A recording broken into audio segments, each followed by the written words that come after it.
Saudara-saudara yang dikasihi Tuhan, selamat berjumpa kembali di kanal Forum 195 di episode kelima. Di episode ini kembali kita menyorot keunikan-keunikan kalangan Muslim yang sering diungkapkan umatnya maupun para pengajarnya. Kita mengatakan unik karena memang ucapan-ucapan atau pernyataan mereka itu membuat orang kebanyakan menjadi mengernyitkan kening. Bahkan kalangan Muslim sendiri banyak menjadi bingung dan bertanya-tanya, apakah benar ini merupakan ajaran agama Islam? Mengapa mereka memiliki pemikiran seperti itu? Ini disebabkan adanya rasa aneh di dalam hati mereka. Apakah benar Allahnya begitu narsis dan tidak bisa merem mulutnya sehingga mengambil sikap kepo yang berlebihan? Atau bisa jadi memang itu bukan kesalahan Allahnya, tetapi para pengajar dan umatnya yang tidak bisa menahan diri dan selalu gatal mulutnya untuk mencampuri urusan orang lain, apalagi agama Kristen. Yang paling sering membuat kalangan Kristen tertawa guling-guling, seolah di setiap Natal kalangan Kristen sangat berharap agar kalangan Islam mau memberikan ucapan selamat Natal. Kok rasanya sombong banget ya? Saudara-saudara yang terkasih, memang harus kita akui di Indonesia tercinta ini sudah terjadi pergeseran nilai persahabatan lintas agama. Di kala masih remaja dahulu, kita tidak pernah takut untuk bergaul dengan siapapun. Bahkan, kita bersama-sama masuk ke rumah ibadah agama yang satu dengan yang lain. Sama sekali tidak ada masalah.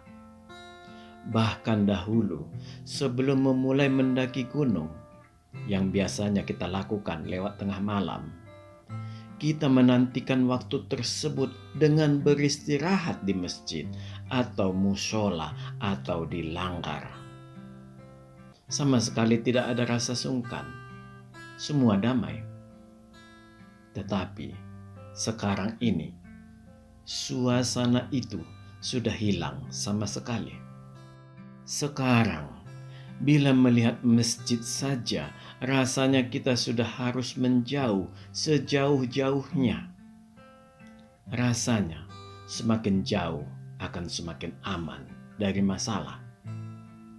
Saya ingin menghilangkan rasa sungkan itu, tetapi sangat sulit. Sekalipun saya tahu banyak sahabat-sahabat saya sebagai Muslim yang baik di sana. Mengapa saya katakan Muslim yang baik? Apakah ada Muslim yang jahat? Mungkin kita kurang tepat memakai istilah jahat, tetapi sulit dihindari bahwa memang ada Muslim yang membuat timbul rasa seram di dalam hati. Rasa seram ini seharusnya tidak boleh ada. Artinya, itu adalah bentuk ancaman. Tetapi memang posisi kalangan Kristen, bahkan mungkin bisa dikatakan seluruh non-Muslim, sering berada pada situasi tidak nyaman dan selalu ketiban sial, sebab hak hukumnya selalu dikalahkan oleh hukum arogansi mayoritas. Saudara-saudara yang terkasih, pergeseran nilai seperti ini hanya dapat dirasakan oleh orang-orang yang berumur di atas 40-50-an. Itu terjadi dikarenakan masih ada yang mau mengucapkan selamat hari raya Idul Fitri ataupun selamat hari Natal. Bahkan, satu dua orang Kristen terkadang masih bertanya karena rasa penasarannya, mengapa para sahabatnya tidak pernah lagi mengucapkan selamat Natal. Setelah para sahabatnya memberi jawaban, dikarenakan perintah ustadznya atau penceramahnya, maka semakin tidak ada lagi kalangan Kristen mau bertanya. Dan keadaan ini sudah berjalan lebih dari 10-15 tahun. Rasanya memang ada yang hilang, dan sebenarnya tidak problem bila semua memahaminya. Tetapi keadaan ini tetap selalu digoreng para ustadz-ustadz sumbu pendek yang umumnya adalah mu'alaf abangan. Mengaku murtad dari Kristen, tetapi pengetahuannya tentang kekristenan nol besar. Pindah ke Islam, tetapi di sini dia lebih parah lagi.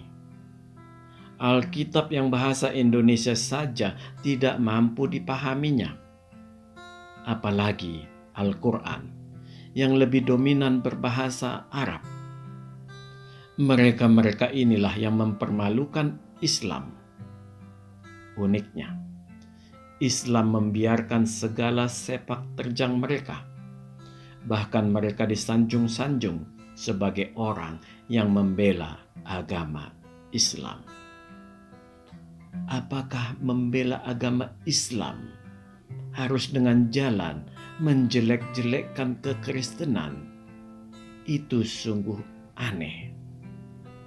Andai kata kalangan Islam mau menelusuri apa yang mereka katakan tentang kekristenan, maka Islam akan merasa malu. Mengapa bisa seperti itu? Karena mereka mengaku sebagai orang Islam, tetapi mereka tanpa malu bercerita bohong tentang kekristenan. Apakah Islam memelihara orang yang menebarkan hoax? Hanya Islam yang bisa menjawabnya. Saudara-saudara yang terkasih, jadi sebenarnya kalangan Kristen sudah menghilangkan harapannya, bahkan sudah lebih dari 10 tahun, tentang adanya toleransi di Indonesia untuk saling menyapa dan mengucapkan selamat hari raya agama bagi saudara-saudara sebangsa dan setanah airnya. Risiko berharap adanya toleransi itu sangat besar. Salah sedikit digoreng dan masuk penjara.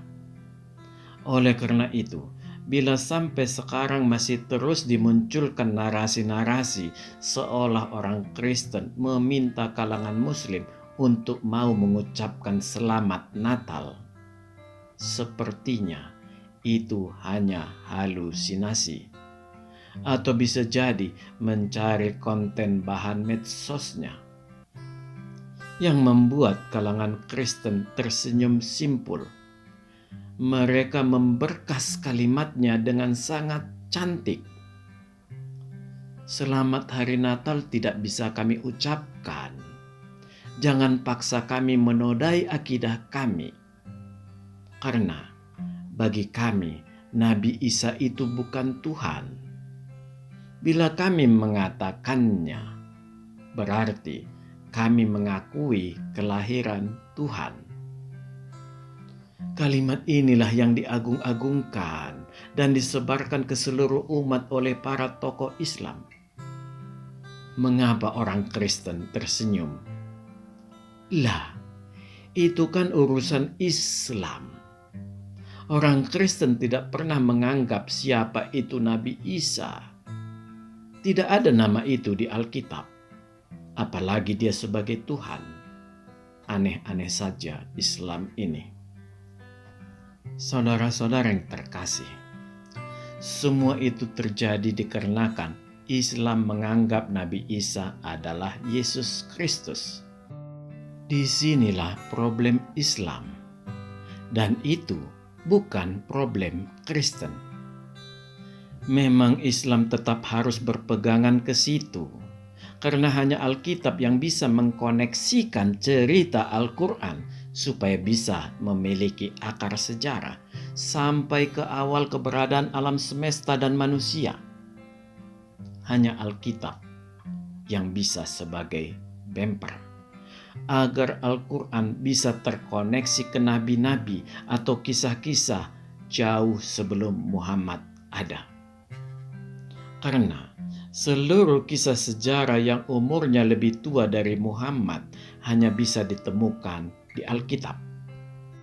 Tidak dimungkinkan ada sumber Islami yang lebih tua umurnya dari Muhammad. Mengapa seperti itu? Al-Quran sendiri hanya bisa ditarik koneksinya hanya sampai ke zaman Muhammad. Karena keberadaan kisah Al-Quran hanya bisa dikonfirmasi oleh Muhammad. Sebagai wahyu ilahi, sudah pasti batasannya juga adalah zaman Muhammad. Jadi, sekali lagi kita ulangi, konsekuensinya tidak dimungkinkan ada sumber Islami yang lebih tua umurnya dari Muhammad. Oleh karena itu, harus menyeberang ke Alkitab. Sebenarnya, bila kalangan Islam mengkoneksikan Al-Quran ke Alkitab, sama sekali tidak ada problem. Tidak akan ada satu manusia pun di dunia ini yang menolak itu. Sah-sah saja. Tetapi problem muncul ketika begitu banyak penceramah Islam yang mulutnya kebablasan dan sangat berlebihan. Di zaman internet sedemikian bebas ini sangat terlihat begitu banyak kisah Al-Quran yang berbeda dan meleset dengan apa yang dikatakan Alkitab. Saudara-saudara yang terkasih, tulisan Al-Quran yang berbeda dengan Alkitab ini justru dijadikan kalangan Islam untuk mengklaim bahwa Alkitab sudah dipalsukan. Nah, di sini mulai muncul sifat aslinya, arogan dan seenak perutnya.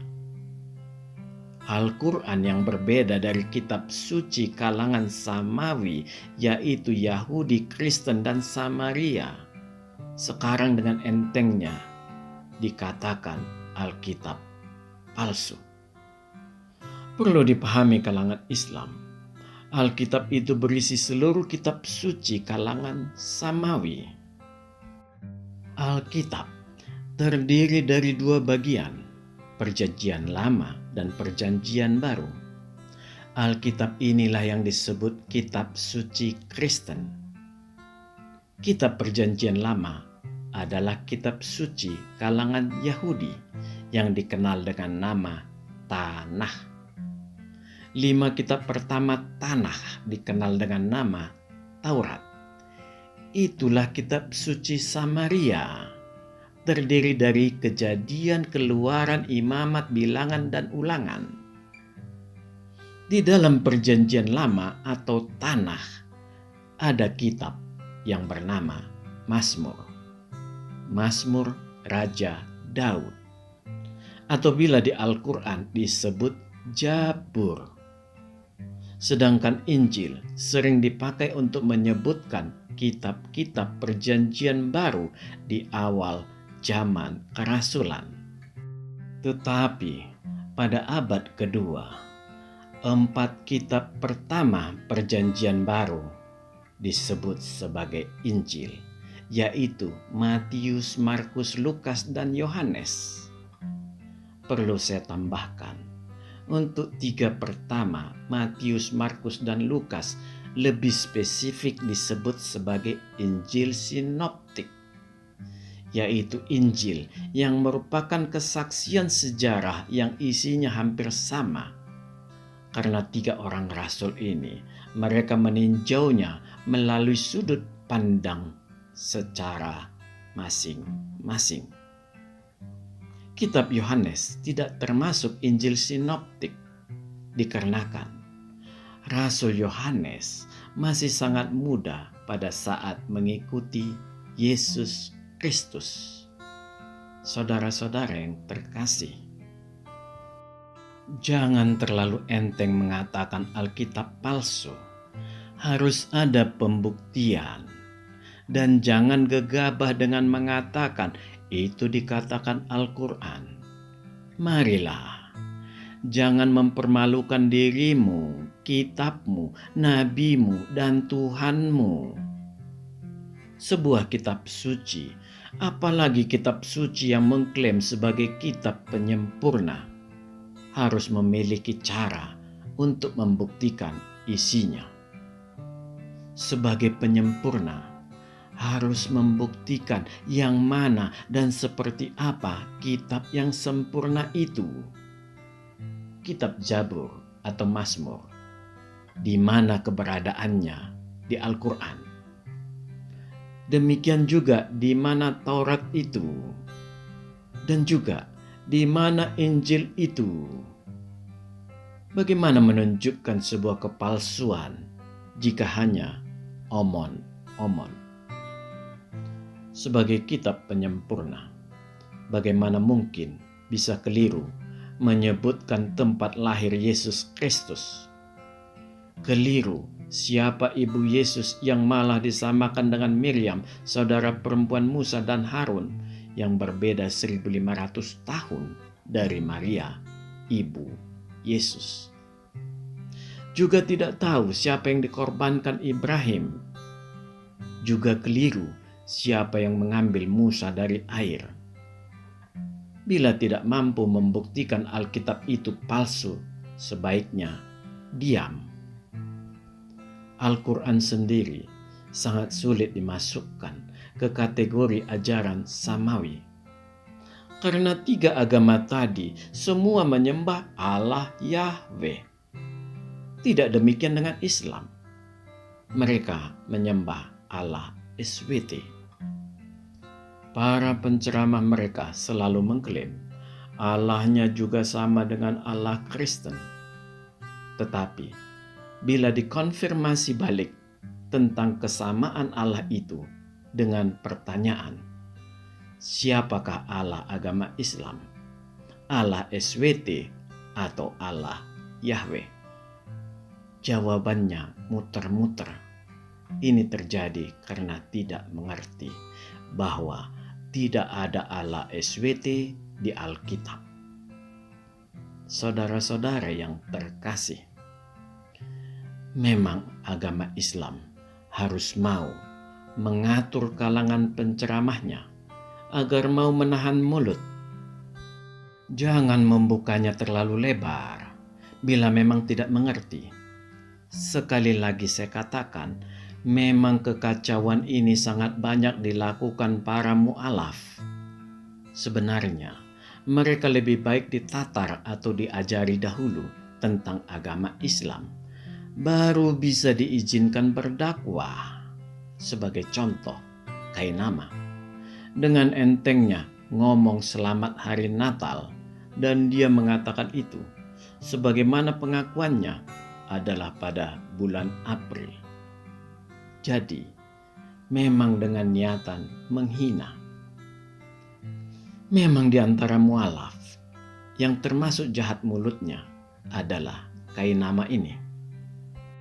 Saya berharap saudara Muslim tidak perlu marah atas jawaban-jawaban orang Kristen yang langsung membalas ke mereka ini. Karena mereka-mereka inilah yang lebih banyak merusak hubungan Kristen dan Islam. Bocornya mulut Kainama selalu mendahului otaknya. Semua manusia di dunia ini tahu Natal jatuh di bulan Desember. Sehebat apapun penelitian Kainama sehingga dia beranggapan Natal di bulan April sudah pasti dengan mudah dibantai. Karena dilihat dari banyaknya omongannya, sudah pasti kualitas otaknya sama sekali tidak memadai. inilah yang saya katakan, mereka ini sedang mempermalukan Islam. Saudara-saudara yang dikasihi Tuhan, kelahiran Kristus sudah dilakukan penelitian, memang tidak eksak tanggalnya, tetapi bulannya antara 2 minggu di akhir Desember sampai dengan pertengahan Januari. Itu kisah 2000 tahun yang lalu, dengan melihat gejala alam yang mengikuti kelahiran Tuhan yang serba ajaib, dan sejarah perjalanan bangsa Majus, serta data Alkitab. Bahkan, bila dirunut ke abad kedua, tanggal Natal itu sudah dibakukan berkisar tanggal 25 Desember. Untuk menetapkan itu, saat ini bukan hal yang sulit, karena tinggal meriset perbedaan hari, jam, menit, dan detik dari tiap 1 tahun. Dalam periode beberapa tahun sudah dapat diperoleh faktor koreksinya. Sekali lagi saya katakan, itu bukan hal sulit, karena saya sendiri pernah melakukan hal ini ketika melakukan penelitian pada kitab Wahyu yang sudah saya keluarkan di video season 6. Kainama, Anda terlalu sibuk mengurusi agama Kristen. Saran saya bagi Anda, Kainama, agar Anda mau membahas atau meneliti yang lebih bermutu. Sudahkah Anda tahu kapan Muhammad itu lahir? Mengapa dia bisa berbeda 4-5 tahun dari pamannya, yang tanggal pernikahan antara ayah Muhammad dengan Siti Aminah dan kakek Muhammad dengan wanita yang bernama Hala, yang mana kemudian melahirkan Hamzah, paman Muhammad. Sebagai gambaran, Siti Aminah dan Hala adalah 2 orang kakak beradik yang dikawini oleh ayah dan anak, atau kakek dan ayah Muhammad. Silakan Kainama, mudah-mudahan penelitian Anda bisa mencerahkan banyak orang. Saudara-saudara yang terkasih, sebenarnya tidak ada yang aneh di kisah itu. Yang membuat misteri yang luar biasa ajaib dan sampai sekarang tidak terpecahkan adalah adanya realita bahwa ayah Muhammad tidak lebih dari 1-3 bulan setelah menikah dengan ibunya, lalu meninggalkan ibu Muhammad dan tidak pernah kembali. Mengapa bisa umur Muhammad berbeda dengan Hamzah, pamannya, berkisar 4-7 tahun? Bila Muhammad lebih tua 4-7 tahun dari Hamzah, pamannya itu, tidak akan ada masalah sama sekali. Artinya, Muhammad duluan lahir dari Hamzah, tetapi yang terjadi adalah sebaliknya. Mungkin lebih tepat kita bertanya, siapa sebenarnya ayah Muhammad? Saran saya, lebih baik ini yang Anda teliti Kainama atau para mu'alaf yang besar mulut. Iya, mungkin untuk mengambil gelar S3, S4, atau S5 yang begitu dirindukan Kainama. Dengan demikian Anda bisa mendapat gelar doktor serta profesor dengan mengungkapkan teori baru Anda. Jangan malah menjadi seperti pakar Muslim yang dengan santai mengatakan, itulah keajaiban Muhammad, karena kehamilan itu bisa memakan waktu 5 tahun, bahkan bisa sampai 7 tahun. Dan semua berhenti sampai di situ. Jangan coba-coba mempertanyakan lagi. Dan seluruh umat maklum, sekalipun hati kecilnya dipenuhi tanda tanya. Seperti inilah selalu penyelesaian masalah yang dilakukan dan tidak peduli pada nalar yang semakin mati. Saudara-saudara yang terkasih, naiknya Nazaruddin Umar sebagai Menteri Agama sebenarnya membuat harapan perbaikan hubungan antar umat beragama semakin jauh dan bisa jadi hanya tinggal kenangan. Dia malah sibuk memikirkan mendirikan masjid dan Islamic Center di PIK. Sungguh aneh. Justru di daerah muslimnya tidak mendukung secara jumlah, dia meminta itu. Bila dia menteri agama yang benar, seharusnya dia mendirikan vihara atau gereja. Sepertinya Nazaruddin ini merupakan manusia peninggalan zaman Orba, yang mana pada saat itu di setiap kompleks perumahan yang dibangun wajib ada masjid, dan biayanya oleh developer dibebankan ke pembeli rumah. Umat muslim wajib tahu itu, bahwa masjid di komplek Anda, duit kalangan kafir yang selalu Anda hina itu turut dipakai untuk membangun dan Anda beribadah di situ. Jadi sadarlah. Sementara orang yang beragama non-muslim hendak mendirikan rumah ibadah dengan duit sendiri tetap dilarang. Kondisi di Indonesia dalam hal menjalankan hak keyakinan beragama sudah di dalam situasi emergensi. Sangat mengerikan. Penekanan gila-gilaan akibat ketidakhadiran negara sungguh membuat miris, sehingga umat Kristen dalam posisi sangat tertekan. Saudara-saudara yang dikasihi Tuhan, semua keadaan ini dikembalikan kalangan Kristen kepada Tuhan. Karena hanya Tuhan yang bisa menolong. Yesus Kristus datang ke dunia ini untuk menyelamatkan seluruh manusia, bukan hanya orang Kristen semata. Inilah berita utama dari Allah, memperlihatkan Dia bukan Allah yang rasis. Mengapa Allah melakukan itu? Semua hanya karena kasih. Bila kasih ada, maka yang hadir adalah kedamaian.